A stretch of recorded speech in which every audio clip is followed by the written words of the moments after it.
Hello అండి. మా పిల్లలు చికెన్ కర్రీ, చపాతీ కావాలన్నారు. అంత టైం లేక చికెన్ దమ్ రోల్ చేశామండి. చాలా టేస్టీగా వచ్చింది.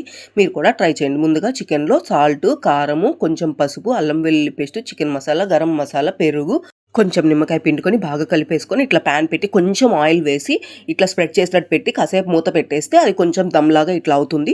తర్వాత మనం బాండలు పెట్టి కొంచెం ఆనియన్స్ ఫ్రై చేసుకున్నాక మనం ఫ్రై చేసుకున్నాం కదా దమ్ ముక్కలు అవి వేసేసి మళ్ళా ఫ్రై చేసుకొని కొంచెం చికెన్ మసాలా పడుతుంది. కొంచెం చికెన్ మసాలా వేసుకొని తర్వాత కొత్తిమీర వేసుకొని ఒకసారి అటు ఇటు కలిపేసి పక్కన పెట్టుకొని ముందుగా చపాతీలు చేసి పెట్టుకున్నామండి. ఆ చపాతీల్లో వీటిని పెట్టి రోల్ చేసేసి పైన మళ్ళా కొంచెం ఆనియన్స్, టమాటా కెచప్, కొంచెం కొత్తిమీర వేసి దాన్ని రోల్ చేసి ఇచ్చేసాము.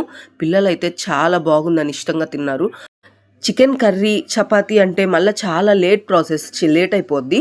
సో, ఇలా అయితే చాలా ఈజీగా కూడా అయిపోతుంది. అండ్ టేస్ట్‌గా కూడా ఉంటుంది. ఈ వీడియోకి ఒక లైక్ చేయండి. అండ్ ఇలాంటి మరిన్ని వీడియోస్ కోసం మన ఛానల్‌ని సబ్స్క్రైబ్ చేసుకోండి.